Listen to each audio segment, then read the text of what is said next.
નમસ્કાર વાલા પેન્શનર મિત્રો, નિવૃત્ત કર્મચારી મિત્રો, ભાઈઓ તથા બહેનો, આપ સૌનું હાર્દિક સ્વાગત છે આપણી પોતાની યુટ્યુબ ચેનલ પેન્શન ગુજરાતમાં। તો મિત્રો, આજે જે માહિતી હું આપ સાથે શેર કરવા જઈ રહ્યો છું તે દરેક પેન્શનર માટે ખૂબ જ મહત્વપૂર્ણ છે અને કદાચ લોકો માટે આંખ ઉઘાડનારી સાબિત થઈ શકે છે, કારણ કે આજે આપણે વાત કરવા જઈ રહ્યા છીએ એક એવા દસ્તાવેજ વિશે જે તમારા આખા જીવનની મહેનતનું પરિણામ નક્કી કરે છે, એટલે કે મિત્રો PPO, જેને આપણે પેન્શન પેમેન્ટ ઓર્ડર તરીકે ઓળખીએ છીએ। મિત્રો, જો PPOમાં જરા પણ ભૂલ થાય તો તમારી પેન્શન અટકી શકે છે, મોડું મળી શકે છે અથવા ખોટી રીતે મળી શકે છે। અને આ જ કારણ છે કે આજે જે અપડેટ બહાર આવ્યું છે તે દરેક પેન્શનર માટે સમજવું ખૂબ જ જરૂરી બની ગયું છે। મિત્રો, પહેલાં આપણે ખૂબ જ સરળ ભાષામાં સમજીએ કે આ PPO શું છે।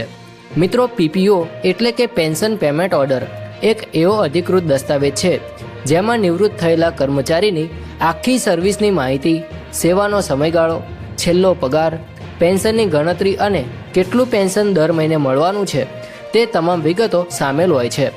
મિત્રો, આ PPO વગર પેન્શન શરૂ થવી શક્ય નથી, એટલે કે આ તમારા માટે જીવનભર આવકનો આધાર છે। ઘણા પેન્શનરોને એવું લાગતું હોય છે કે નિવૃત્ત થયા પછી બધું ઓટોમેટિક થઈ જશે, પરંતુ હકીકતમાં PPO સાચું અને સમયસર તૈયાર થવું ખૂબ જ જરૂરી છે। હવે મિત્રો, તાજેતરમાં જે માર્ગદર્શિકા અને નિયમોની સ્પષ્ટતા કરવામાં આવી છે તેમાં ખાસ કરીને સેન્ટ્રલ સિવિલ સર્વિસીસ એટલે કે CCS પેન્શન રૂલ્સ 2021ના નિયમ 63 પર ભાર મૂકવામાં આવ્યો છે। આ નિયમ મુજબ કોઈપણ સરકારી કર્મચારીનો PPO તેની નિવૃત્તિની તારીખથી ઓછામાં ઓછા 2 મહિના પહેલાં તૈયાર થઈ જવો જોઈએ। અને હવે અહીં સમજવાની વાત એ છે કે PPO તૈયાર થવું અને PPO સોંપવામાં આવવું આ બે અલગ અલગ બાબતો છે। PPO ટેકનિકલી 2 મહિના પહેલાં તૈયાર થઈ જાય છે, જેથી તેમાં કોઈ ભૂલ હોય તો તેને સુધારી શકાય અને પછી નિવૃત્તિના દિવસે કર્મચારીને સોંપવામાં આવે છે। મિત્રો, હવે અહીં એક ખૂબ જ મહત્ત્વનો મુદ્દો છે કે ઘણા લોકો અવગણતા હોય છે। મિત્રો, વિભાગના પે એન્ડ એકાઉન્ટ ઓફિસ એટલે કે PAOની જવાબદારી છે કે તે કર્મચારીના સર્વિસ રેકોર્ડની ચકાસણી કરે, પેન્શન અને ગ્રેજ્યુટીની ગણતરી ચેક કરે અને PPO તૈયાર કરીને સમયસર પેન્શન ચૂકવનાર અધિકારીને મોકલે। જો આ પ્રક્રિયામાં વિલંબ થાય તો પેન્શન મળવામાં પણ વિલંબ થાય છે। આ જ કારણ છે કે સરકાર હવે આ સમગ્ર પ્રક્રિયાને વધુ કડક અને સમયબદ્ધ બનાવી રહી છે।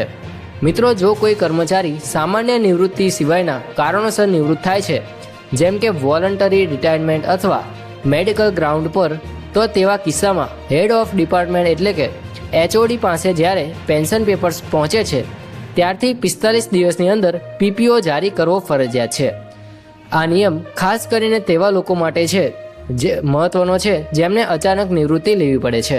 મિત્રો, હવે વાત કરીએ સૌથી મહત્વના પ્રશ્ન પર, જે છે પેન્શન બાકી રકમમાં વિલંબ કેમ થાય છે તેના વિશે।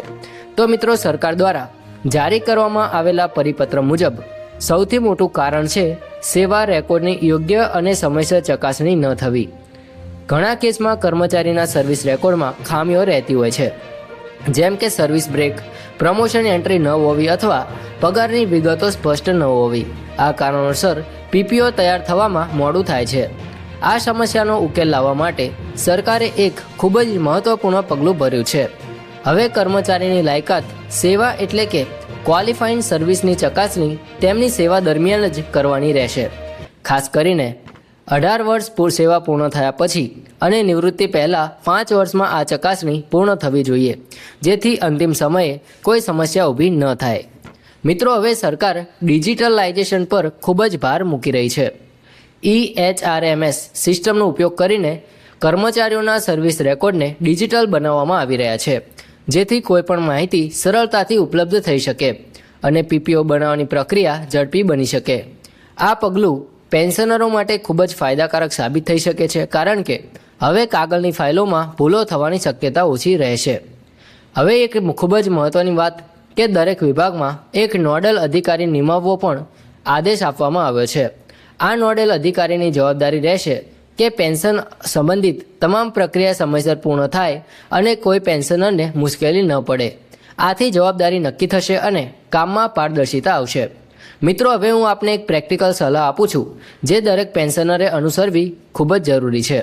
જો તમે નિવૃત્તિની નજીક છો તો તમારી સર્વિસ બુક, પગારની વિગતો, પ્રમોશન ઓર્ડર અને અન્ય તમામ દસ્તાવેજો સારી રીતે ચેક કરો.